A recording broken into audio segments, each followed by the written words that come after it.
Hello बच्चों, कैसे हो? बढ़िया। आप बढ़िया तो मैं भी बढ़िया। तो देखो बच्चों, आज हमें क्या पढ़ाई करनी है। आज है हमारे पास बीएससी सेकंड सेमेस्टर की केमिस्ट्री। और बीएससी सेकंड सेमेस्टर की केमिस्ट्री में हमारा चल रहा है यूनिट नंबर 1, जिसका नाम है केमिस्ट्री ऑफ कार्बोहाइड्रेट्स। और केमिस्ट्री ऑफ कार्बोहाइड्रेट्स का आज हमारे पास ये लेक्चर नंबर 5 है। हम डिस्कस करेंगे कि कीटोज को एल्डोज में किस प्रकार कन्वर्ट किया जा सकता है, जिसका एक एग्जाम्पल है। कीटोज का एक एग्जाम्पल आप ले सकते हो फ्रक्टोज, कि फ्रक्टोज को ग्लूकोज में कैसे कन्वर्ट किया जाता है। तो हम कीटोज को एल्डोज में कन्वर्ट करना सीखेंगे, यानी आप कह सकते हो कि फ्रक्टोज को ग्लूकोज में कन्वर्ट करना सीखेंगे। बहुत इंपॉर्टेंट क्वेश्चन है ये, और सभी बच्चों को बिल्कुल ध्यान से समझना है, बिल्कुल ध्यान से। ठीक है, तैयार हैं सब? तैयार हैं तो हेडिंग लगाते हैं।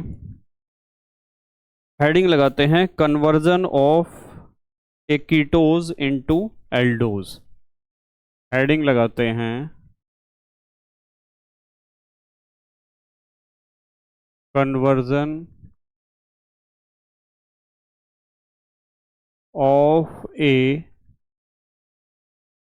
कीटोज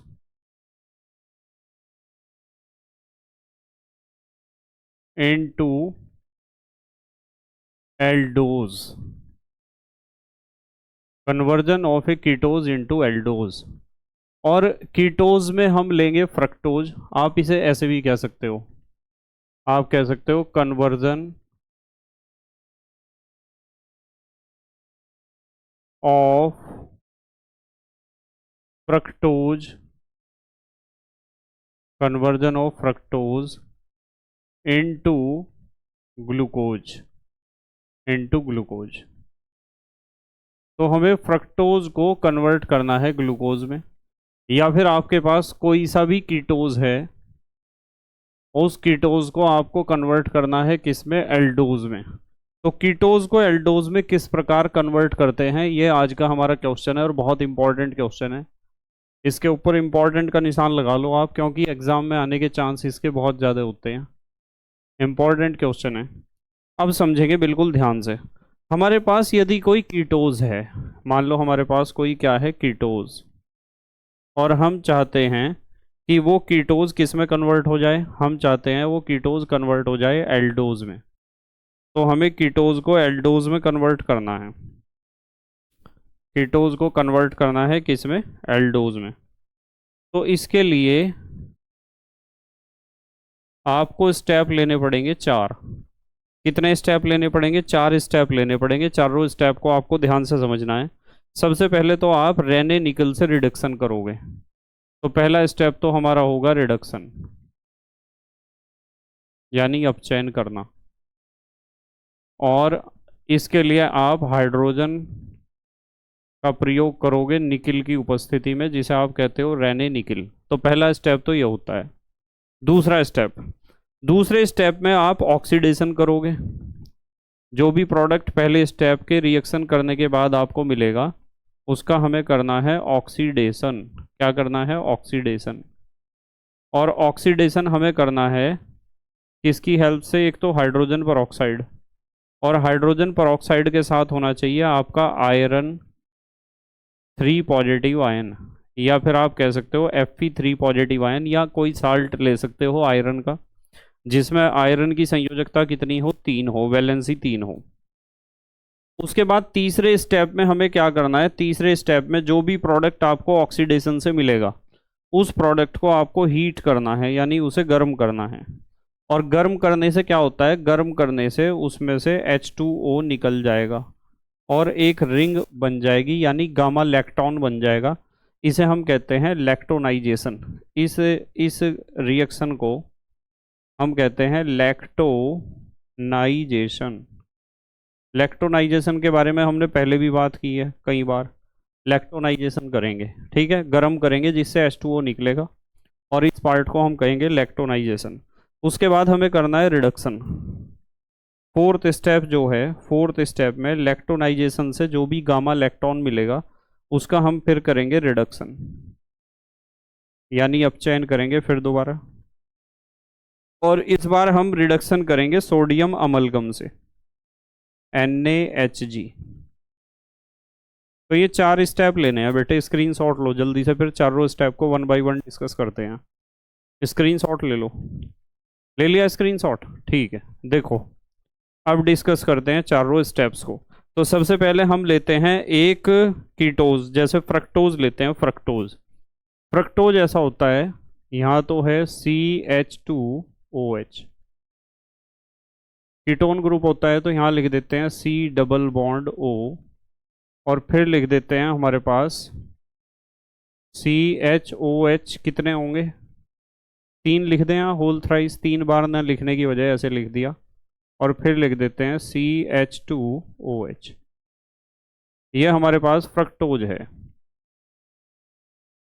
क्या है? फ्रक्टोज, जो एक कीटोज है। ब्रैकेट में आप लिखना चाहो तो लिख सकते हो, ये एक फ्रक्टोज है जिसे आप कीटोज कह सकते हो, क्योंकि इसमें कीटोन ग्रुप है C डबल बॉन्ड O या CO ग्रुप। तो सबसे पहले हमें क्या करना है? रिडक्शन करना है रेने निकिल की प्रेजेंस में, यानी हाइड्रोजन और निकिल की उपस्थिति में हमें करना है रिडक्शन। तो हम यहाँ सबसे पहला स्टेप लिखते हैं कि हमारे पास हाइड्रोजन है और उत्प्रेरक है निकिल उत्प्रेरक। निकिल कैटेलिस्ट की प्रेजेंस में आपको हाइड्रोजन का रिएक्शन कराना है, यानी आपको करना है रिडक्शन। क्या करना है? रिडक्शन। अब रिडक्शन करने से क्या होगा? रिडक्शन करने से ये होगा कि ये जो कार्बन डबल बॉन्ड ऑक्सीजन है, इसमें से एक बॉन्ड टूट जाएगा, एक पाई बॉन्ड, और एक H तो जुड़ेगा कार्बन की तरफ। एक H तो जुड़ेगा किसकी तरफ? कार्बन की तरफ। एक H कार्बन की तरफ जुड़ेगा, एक H तो जुड़ेगा, चलो थोड़ा दूसरा कलर ले लेता हूँ मैं यहाँ। एक H तो जुड़ेगा कार्बन की तरफ और एक H जुड़ेगा ऑक्सीजन की तरफ। तो ये बन जाएगा CHOH। क्या बन गया? CHOH। तो फ्रक्टोज था हमारे पास, जो इस बार प्रोडक्ट हमें मिला है, यहाँ तो CH2OH है, और ये जो CO ग्रुप है इसका रिडक्शन होने की वजह से ये बन गया CHOH। और नीचे हैं ये आपके CHOH कितने थे नीचे? यहाँ थे CHOH 3, और उसके नीचे फिर दोबारा से CH2OH है। यानी हमारे पास सारे के सारे OH ग्रुप आ गए। अब 6 के 6 कौन से ग्रुप हैं? OH group. इस कंपाउंड को आप सॉर्बिटोल कह सकते हो। क्या कह सकते हो? सॉर्बिटोल। इसका नाम होता है सॉर्बिटोल। तो सॉर्बिटोल बन गया। अगला स्टेप देखो क्या है। अगला स्टेप देखो क्या है। दूसरे स्टेप में हमें ऑक्सीडेशन करना है हाइड्रोजन पेरोक्साइड और Fe ट्रिपल पॉजिटिव आयन के साथ। तो हमें करना है हाइड्रोजन पेरोक्साइड से ऑक्सीडेशन, और साथ में होना चाहिए Fe ट्रिपल पॉजिटिव आयन वाला कोई साल्ट। ठीक है, जैसे FeCl3 हो सकता है। और ये है ऑक्सीडेशन। क्या है? ऑक्सीडेशन। इस स्टेप को हमने कहा है ऑक्सीडेशन। तो ऑक्सीडेशन होने पर क्या होगा कि इस सॉर्बिटोल में आपको 2 प्राइमरी अल्कोहल दिखाई दे रहे हैं। एक तो प्राइमरी अल्कोहल का, ये है प्राइमरी अल्कोहल, ये वाला OH ग्रुप, और एक ये है CH2OH। एक तो सबसे ऊपर है, एक तो सबसे नीचे। इनमें से कोई सा भी अल्कोहल का ऑक्सीडेशन हो जाएगा, कोई से का भी। और अल्कोहल का ऑक्सीडेशन होने से क्या बनेगा? COOH बनेगा। क्या बनेगा? Carboxylic acid. तो CH2OH की जगह मैं लिखूंगा COOH। क्या लिखूंगा? COOH। एक काम करते हैं, इसका ऑक्सीडेशन कर लो या इसका कर लो, सबसे नीचे वाले का एक ही बात है। इसका ऑक्सीडेशन होगा और ये कन्वर्ट हो जाएगा COOH में, और बाकी सब एज इट इज रहेंगे CHOH। और नीचे कितने हैं? 4 हैं नीचे, 4। देखो, एक, मैं सबको अलग अलग करके लिख रहा, 2, 3 को होल थ्राइस में लिख रखा था ना पहले। अब अलग अलग करके क्यों लिख रहे हैं, देखो इसका पता चल जाएगा आपको भी। सबसे नीचे वाले को लिखना होता है CH2OH, सबसे ऊपर वाला भी CH2OH था, सबसे नीचे वाला भी। बीच में 4 थे, 1 और 3, 4 CHOH, 1 2 3 4। सबसे ऊपर वाला तो हमने बदल दिया COOH में। अगला स्टेप देखो क्या है। अगला स्टेप है आपको गर्म करना है जिससे H2O निकलेगा, जिसे आप कहोगे लैक्टोनाइजेशन। गर्म करना है तो यहाँ हम लिखते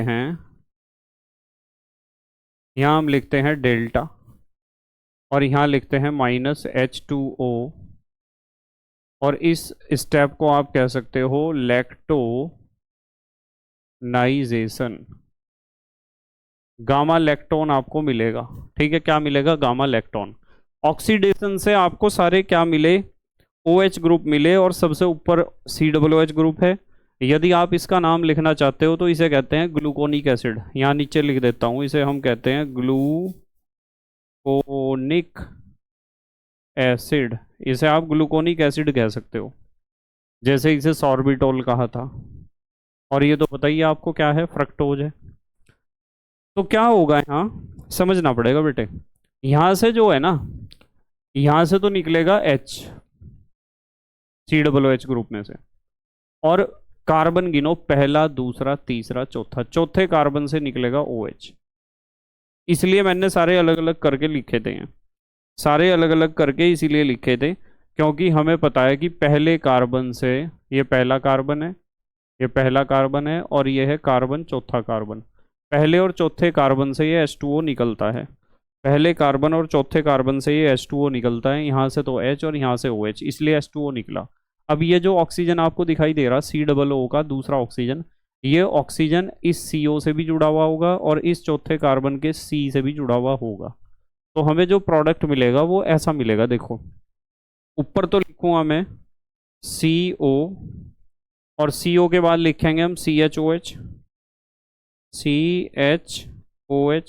दूसरा कार्बन, तीसरा कार्बन CHOH, और चौथे कार्बन में हमें लिखना है CH, और पांचवें कार्बन में लिखना है CHOH, और छठे कार्बन में हमें लिखना है CH2OH। ऐसा प्रोडक्ट मिलेगा आपको। इसे थोड़ा सा ऊपर लिख देता हूँ। अभी एक ऑक्सीजन हमने नहीं बनाया, उसे भी बना रहे हैं अभी। यहाँ लिख देते हैं इसे, ठीक है। या फिर एक काम कर लो, या फिर एक काम करो, पहले तो इसे थोड़ा सा ऊपर उठा लो। इसका जो नाम लिखा है हमने फ्रक्टोज, चलो इसे नहीं, इसे चलो पूरे को ही उठा देते हैं। इसे हल्का सा ऊपर कर दो जिससे जगह मिल जाए हमें। ये फ्रक्टोज है, और फिर हम इसे ऊपर उठाएंगे। अब देखना ध्यान से, बिल्कुल यहाँ तक तो आपके समझ में आ गया होगा। देखो क्या हुआ कि वो जो CO के अगला कार्बन के ऑक्सीजन था, इस ऑक्सीजन को पहले और चौथे कार्बन के बीच में जोड़ना है। तो यहाँ लिख देते हैं हम ऑक्सीजन। ये ऑक्सीजन है, ये पहले कार्बन से और यहाँ चौथे कार्बन से जुड़ा हुआ है इस तरीके से। तो ये जो कंपाउंड बना है ना, इस कंपाउंड का नाम होता है लैक्टोन। क्या होता है? लैक्टोन। या फिर आप इसे गामा लैक्टोन भी कह सकते हो। इसका नाम नीचे लिख देते हैं, इसका नाम होता है गामा लैक्टोन। क्या नाम होता है? Gamma lactone. कितने स्टेप हुए? पहले स्टेप में तो हमने रेने निकल से रिडक्शन करा, जिससे हमें CO ग्रुप कन्वर्ट हो गया CHOH में। दूसरे स्टेप में हमने हाइड्रोजन पेरोक्साइड और Fe ट्रिपल पॉजिटिव आयन की हेल्प से ऑक्सीडेशन करा, जिससे हमारा ये CH2OH ग्रुप कन्वर्ट हो गया COOH में, ऑक्सीडाइज हो गया। तीसरे स्टेप में हमने गर्म करा, जिससे पहले कार्बन और चौथे कार्बन के बीच में से H2O निकला है, जिसे हमने लैक्टोनाइजेशन किया कहा है, और हमें मिल गया इससे गामा लैक्टोन। ठीक है, अगला स्टेप, फोर्थ स्टेप में हमें रिडक्शन करना है सोडियम अमलगम की हेल्प से। तो अब हम रिडक्शन करते हैं इसका। अब हम करते हैं इसका रिडक्शन। यहाँ लिखते हैं सोडियम अमलगम NaHG, यानी सोडियम और मरकरी दोनों मेटल आपस में घुल गई हैं, मिली हुई हैं। इनकी हेल्प से जब आप रिडक्शन करोगे तो यहाँ मैं लिख देता हूँ 2H। नेसेंट हाइड्रोजन की उपस्थिति में रिडक्शन हम करेंगे। नीचे लिख भी देते हैं रिडक्शन। और रिडक्शन करने से हमें क्या मिलेगा, ध्यान से देखना। रिडक्शन करने से ये बॉन्ड टूट जाएगा, ये वाला बॉन्ड, और इधर भी आपका H जुड़ेगा और बॉन्ड के इस तरफ भी H जुड़ेगा। ये रिडक्शन इस तरीके से होगा, जैसे हमने यहाँ एक पाई बॉन्ड तोड़ के इधर H इधर H जोड़ा था ना, इसी तरीके से हो जाएगा। तो आपको क्या मिलेगा, यहाँ तो मिलेगा COH। COH को आप कैसे लिखोगे, CHO ही तो लिखोगे। तो यहाँ तो लिखोगे आप CHO। भाई COH तो कुछ नहीं होता, CHO लिखा जाता है। स्ट्रक्चर खोल के लिखना तो ऐसे लिख सकते हो, C तो इधर है, H तो इधर है, और डबल बॉन्ड O तो इधर है, फिर नीचे जुड़ता रहेगा जो भी जुड़ना है। तो ऐसे भी आप लिख सकते हो, कोई दिक्कत नहीं है इसमें, यदि ऐसा लिखना चाहते हो तो। ठीक है। उसके बाद ये CHOH था, ये CHOH, ये क्या बना होगा, CHOH। H तो आ गया ना इसके पास भी। तो एक CHOH, दो CHOH, तीन CHOH, चार CHOH। तो हम यहाँ 4 बार CHOH को ना लिखकर ऐसे लिख देते हैं CHOH और होल 4। और सबसे नीचे क्या बचा है हमारे पास, CH2OH। CH2OH। अब ये बताइए आपको क्या है, क्या है ये तो था आपका फ्रक्टोज, और वो बन गया आपका ग्लूकोज। ये ग्लूकोज बन गया। आप लिखना चाहो तो यहाँ लिख सकते हो ग्लूकोज। और जो फ्रक्टोज था वो तो था कीटोज, और क्योंकि उसमें कीटोन ग्रुप था CO, और इसमें एल्डिहाइड ग्रुप है, तो ये क्या है, एल्डोज है। ये क्या है, एल्डोज। तो हम कीटोज को एल्डोज में इस तरीके से कन्वर्ट करते हैं। कितने स्टेप लगे इसमें हमारे, इसमें लगे हमारे 4 स्टेप। कौन कौन से 4 स्टेप हैं, पहले स्क्रीनशॉट ले लो जल्दी से। ले लिया, ठीक है। देखो ये 4 स्टेप है। सबसे पहले तो हमने रिडक्शन किया है रेने निकिल से। उसके बाद हमने ऑक्सीडेशन किया है हाइड्रोजन पेरोक्साइड और आयरन थर्ड आयन से। उसके बाद हमने हीट किया है जिसमें H2O निकला है, यानी इलेक्ट्रोनाइजेशन, गामा इलेक्ट्रॉन हमें मिला है। उसके बाद हमने रिडक्शन किया है सोडियम अमलगम से, जिससे हमारा जो गामा इलेक्ट्रॉन था उसका रिडक्शन हुआ, और उसके रिडक्शन से हमें प्राप्त हुआ क्या, एल्डोज। ठीक है, ये रिएक्शन आपको आनी चाहिए बिल्कुल। इंपॉर्टेंट क्वेश्चन है बहुत ज़्यादा। उम्मीद है आपके समझ में आया होगा। यदि वास्तविकता में आपको समझ में आया है आज का लेक्चर, तो वीडियो लेक्चर को लाइक ज़रूर कर देना। ठीक है, बस मेहनत और ईमानदारी से पढ़ाई करते रहो और अपने हैंड रिटन नोट्स बनाते रहो। तो thank you very much for watching this lecture. Okay, bye.